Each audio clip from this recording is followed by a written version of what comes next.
রিয়ান রিয়ান তিনি একজনকে কাটিয়ে এবং মেহেদি মিস করলেন। মেহেদি মিসের কারণে দল ওই 12 নম্বর জার্সি বিরুদ্ধে হলো কালুর পায়ে কালু লম্বা করে মারলেন। কিন্তু সুপ্রিয় দর্শক, আপনাদের অবগতির জন্য জানাচ্ছি যে এই মুহূর্তে করৌদরা এবং গাবতলীর একটা উত্তেজনাপূর্ণ ম্যাচ চলছে, যেখানে করৌদরা তারা খেলার 3 মিনিটের মাথায় তারা 2-0 করে লিড নেয়। পক্ষান্তরে করৌদরা তারা 1-0 এখন এই পর্যন্ত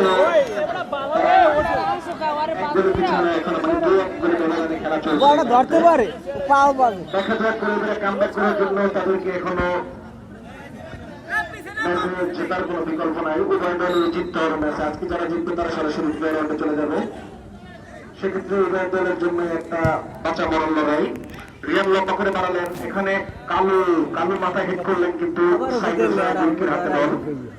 গুলকি আবার গুলকির মাধ্যমে থেকে মেহেদি ঢোকার চেষ্টা, কিন্তু রিয়ান তিনি বলটা লম্বা করে বসে হেড ক্লিয়ার করলেন।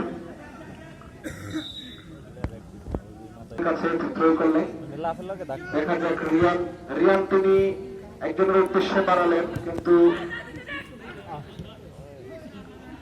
ভালো একটা গোলকি সেভ দেখলাম আমরা ইজি কর্নার থেকে, এবং গোলকি বাড়ালেন রিয়ান। তিনি হেডের মাধ্যমে আবারও থ্রোয়িং এর মাধ্যমে বলটা ক্লিয়ার করলেন।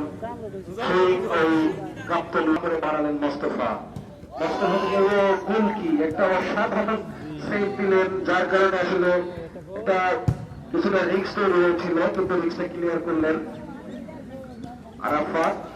আসলে আরাফাত পরপর 2টি গোল খাওয়ার কারণে কিছুটা কিন্তু গোলকি কিছুটা ভীত সন্তুষ্ট হয়ে গেছিলেন, কিন্তু এখন দেখা যাচ্ছে তিনি হয়তো তার ভুলটা বুঝতে পেরে তিনি এখন ম্যাচে কামব্যাক করা শুরু করেছেন, যা আমরা ইতিপূর্বে তার অনেকগুলা বল সেভের মাধ্যমে আমরা দেখলাম। গোলকি আবার আরাফাতের হাতে গোল। গোলকি আরাফাত তিনি লম্বা করে বাড়ালেন, বল চলে গেল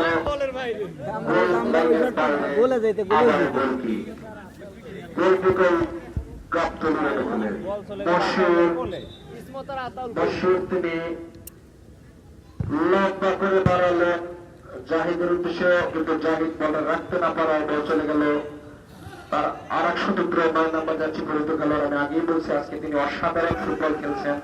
এক কথায় মেহেদি তিনি কই মারলেন, কার কাছে মারলেন,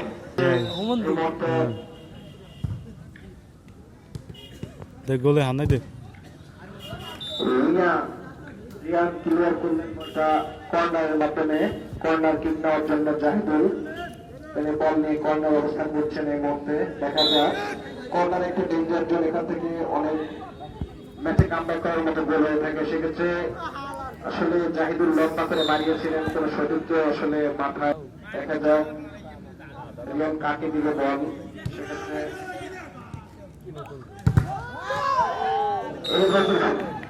অসাধারণ একটা মেহেদির শট ছিল, কিন্তু কর্নার কিকের মাধ্যমে আসলে তিনি বলটাকে ক্লিয়ার করলেন, এবং কর্নার কিক আবারও তারা খুব তাড়াহুড়া করে দ্রুত আর কি পাস করছে, যার কারণে আবার তাদের কিক পাওয়ার জন্য পাঠালেন। দেখা যাক এখন, এবং আবারও লম্বা করে বাড়ালেন, কিন্তু যে 9 নম্বর যাচ্ছে পরিচিত খেলোয়াড় করৌদরা অনুকূলে তার গাবতলী টাইগার্সের অনুকূলে লাইন অবস্থান করছেন। দেখা যাক তিনি লম্বা করে বাড়ালেন, কিন্তু লম্বা করে বাড়ালেন একটা ফাউল। এখানে একটা ফাউল করলেন ওই গাবতলী টাইগার্সের 9 নম্বর যাচ্ছে পরিচিত খেলোয়াড়। আসলে তারা সতর্ক থাকতে হবে, তিনি কিন্তু একটা হলুদ কার্ড খেয়েছেন।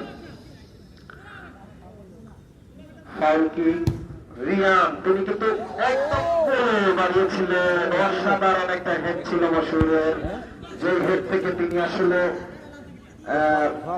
এক কথায় তিনি একটা অসাধারণ গোল সেভ দিলেন। এখান থেকে গোল হলেও হতে পারত। কালু তিনি তার বল নিয়ন্ত্রণে রেখেছেন। এখন 9 নম্বর যাচ্ছে গুরুত্ব খেলোয়াড়, অসাধারণ একটা সেভ, অসাধারণ একটা সেভের মাধ্যমে কিন্তু একজন দেখলাম রিয়ান তিনি পড়ে আছেন।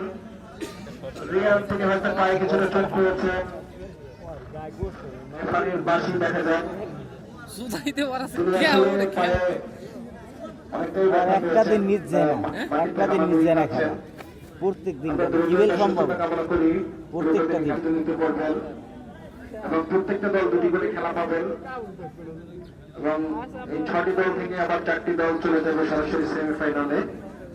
সেমিফাইনাল থেকে আবার 2টি দল চলে যাবে ফাইনালে এবং ফাইনাল থেকে তো ফাইনাল অনুষ্ঠিত হবে।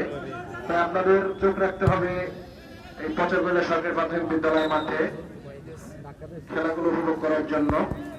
অনেক প্লেয়ার আসবে, অনেক ফরেন প্লেয়ার থাকবে, তাই আপনাদের সকলকে চোখ রাখতে হবে আমাদের এই মাঠে আসতে হবে এবং অফিসিয়াল ওয়েবসাইটটা যেখানে আপনারা চোখ রাখতে হবে না আসলেও। মশুর আবার হেড করে ক্লিয়ার করলেন, ওই 9 নম্বর জার্সি তিনি মনে হচ্ছে আজকে মন প্রাণ দিয়ে উজাড় করে ফুটবল খেলছেন। রিয়ান মোস্তফা তিনি লম্বা করে বাড়ালেন কিন্তু বল চলে গেল গোল লাইনের মাধ্যমে। 3 নম্বর জার্সি পরিহিত খেলোয়াড়কে লম্বা করে বাড়ালেন 9 নম্বর জার্সি। 9 নম্বর আবারও তার পায়ে লেগে বল চলে গেল ওই থ্রোয়ের 500 বাইরে। থ্রোয়িং রিয়ান থ্রোয়িং করে এবং একজনকে তিনি কাটিয়ে বল নিয়ে ঢোকার চেষ্টা, দুজনকে কাটালেন এবং তিনি আবার থ্রোয়িং করে তিনি করেছেন। দেখা যায় আবারও লম্বা করে বাড়ালেন মশুর, তিনি যেন এক প্রাচীর হয়ে দাঁড়িয়ে আছেন গোল লাইনের পাশে। যেন এক কথায় গোলকি তিনি আত্মঘাতী করে আবার একটা সুযোগ তৈরি হয়েছিল, একটা আত্মঘাতী গোলার সুযোগ ছিল কিন্তু গোলকি তিনি কিন্তু দক্ষতার পরিচয় দিয়ে তিনি কিন্তু গোলটাকে লুফে নিলেন। আবারও গোলকি করাই বলগুলো রিয়ান তিনি লম্বা করে বাড়ানোর জন্য। রিয়ান আবারও লম্বা করে বাড়ালেন, এখানে মোস্তফা হেড করলেন, মশুর ক্লিয়ার করার চেষ্টা। মশুর এখনো তার পায়ে বল রাখলেন, মশুর সরাসরি নিয়ে গেলেন এবং ফাউল। মশুরকে অবৈধভাবে ফাউল করার জন্য এখন গাবতলী টাইগার্স তারা একটা ফ্রি কিক পেয়ে গেল। সেক্ষেত্রে ফ্রি কিক নেওয়ার জন্য মোস্তফা এই মুহূর্তে তিনি অবস্থান করছেন। দেখা যাক সেক্ষেত্রে তারা একটা মানব প্রাচীর দেওয়াল ভেদ করছে, দেখা যাক এই ভেদ করে তিনি বলটাকে কোথায় তার কোনো সতীর্থর কাছে দিতে পারেন কিনা। এবং সুন্দর একটা ছিল, বলটা উঠেছিলেন কিন্তু মেহেদি তিনি ডিফেন্সিভ ভাবে হেড দিয়ে ক্লিয়ার করলেন। মশুর থেকে একটু ছোট ছোট পাসের মাধ্যমে আবার 9 নম্বর জার্সি পরিহিত খেলোয়াড়। এক কথায় অসাধারণ খেলছেন রিয়ান। আবার তিনি তার পায়ে বল রাখলেন, রিয়ান থেকে বল ক্লিয়ারের চেষ্টা। মেহেদি আবার তার এক সতীর্থের কাছে রিয়ানের কাছে বল পাস করলেন। রিয়ান এখনো তার দখলে রাখলেন বল এবং 14 নম্বর জার্সি পরিহিত খেলোয়াড় তিনি বল। রিয়ান এখনো তার পায়ে বল, লম্বা করে দাঁড়ালো, ভালো শট ছিল বা লক্ষ্য হিট শট। কোথায় এগুলো আসলে গোল লাইনের অনেক দূর থেকে চলে যায়। আবার গোলকি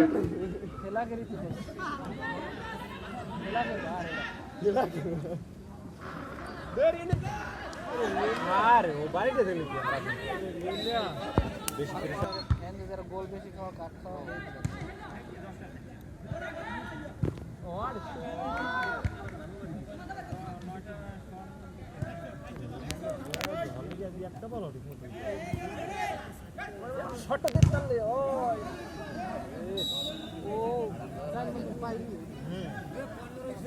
আল্লাহকে কোনো ই নেই।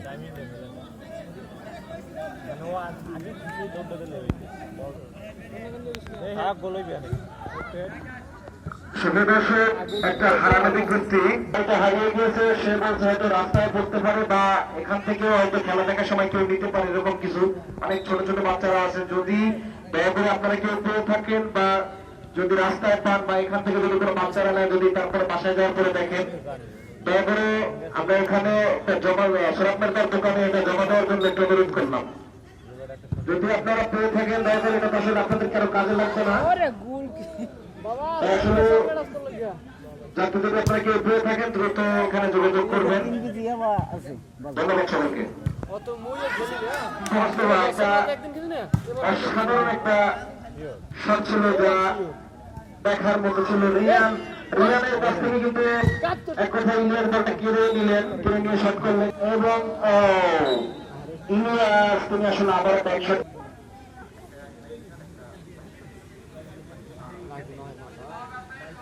আসলে তাতে যোগাযোগ করে নিয়ে যেতে পারো।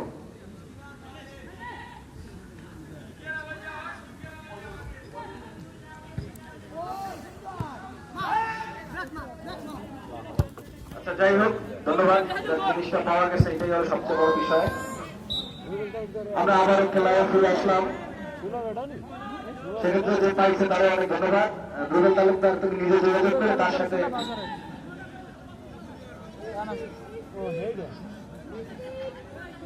ধন্যবাদ। আবার গোলকিক করে বেরোনোর কোনো রিয়ান, তিনি যেন আজকে এক মানব দেয়াল প্রাচীরের মতো দাঁড়িয়ে আছেন ওই পরবেরিয়ার ডিফেন্সিভ অ্যাটাকে নিয়ে। আসলে তাকে কখনো আমরা আসলে এই জায়গায় খেলতে দেখি না, কিন্তু আজকে আসলে এক কথায় বলবো তিনি যে বাধ্য হয়ে আসলে মনে হচ্ছে তিনি ডিফেন্স খেলছেন। কারণ আসলে খেলা যেখানে যুদ্ধ চলছে, রিয়ান সেই যুদ্ধের একজন সৈনিক। তিনি চেষ্টা চালিয়ে যাচ্ছেন শেষ বিন্দু পর্যন্ত। দেখা যাক লাস্ট পর্যন্ত তিনি সেই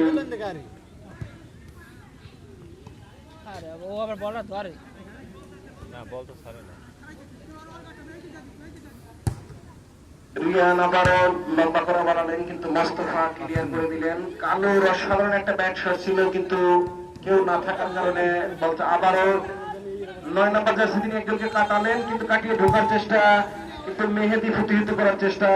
আবার ইলিয়াস তিনি শট করলেন। দেখা যাক গোলকি আরাফাত আরাফাত লম্বা করে বাড়ালেন, মসুদ বাইরে লেগে বলটা চলে যায় গোল লাইনের বাইরে। সেক্ষেত্রে আবার গোলকি রিয়ান তিনি একাই ঢোকার একটা চেষ্টা, কিন্তু রিয়ান আবারও তিনি তার দখলে রাখছেন। মোস্তফা রিয়ান দুজনেই মানে এক কথায় অসাধারণ এক যুদ্ধ চলছে মাঠে, যেখানে আসলে বলের দখলের যুদ্ধ, কার দখলে কি বল রাখতে পারে।